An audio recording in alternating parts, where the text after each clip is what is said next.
I think it kind of validates what we thought before, that we have a really pretty good team and, can play with anybody on any given night. Was really pleased with the way we played, especially in the second half against Pitt, to kind of extend that lead the way we did and not let it get down past 10.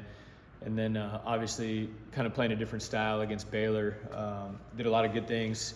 Didn't defend nearly as well as we wanted to, especially on the three-point line. That's something that we got to get right quick. But all in all, a positive week for sure. Yeah, I see Wake is shooting 36%, obviously.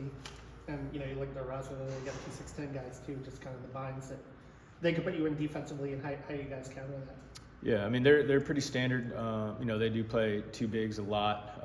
One of them, Andrew Carr, can make some threes, so he's a guy that we got to be mindful of.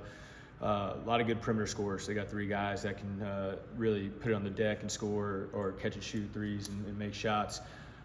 So we got to be super mindful of those guys as well. But it's a good offensive team, and they're going to challenge us for sure. Had to be pretty pleased with the way y'all kept coming back against Baylor. I mean, it seemed like Baylor had 6 or 7 opportunities to really pull away, and you guys kept coming back on them. Yeah, I mean, that's we have to. Nothing else is acceptable.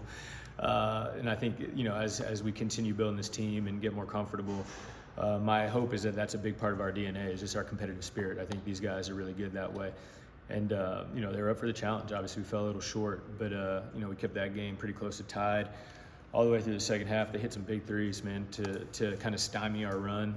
But to your point, we kept finding a way to keep it 1 or 2 possessions and, some positives we can pull from that game for sure. How do you feel like the guys stepped up with Micah out, especially Tyrese? Yeah, I thought he played great. Obviously, SEC Player of the Week. He has shown the ability to play at a high level with great efficiency, really, since he's gotten down here. I was really happy with our freshman in that Pitt game as well. Micah goes out in the first minute, and we played big, I think, for about 37 or 38 of those minutes in that game. So those guys did a good job of competing, defending, staying out of foul trouble. Obviously, we played smaller in that Baylor game and didn't guard as well. Obviously, Baylor's a really talented offensive team as well, so that had something to do with it. But, we're going to have to see what we can do tomorrow. Hopefully, Micah can give it a go, but if he can't, next man up, and we'll see if these young guys can keep delivering for us. So how is Micah doing? He's getting there, just obviously an ankle deal. Been working hard to get back. Anticipate him giving it a go at practice today and see what he looks like, and then we'll kind of make it a game time decision tomorrow.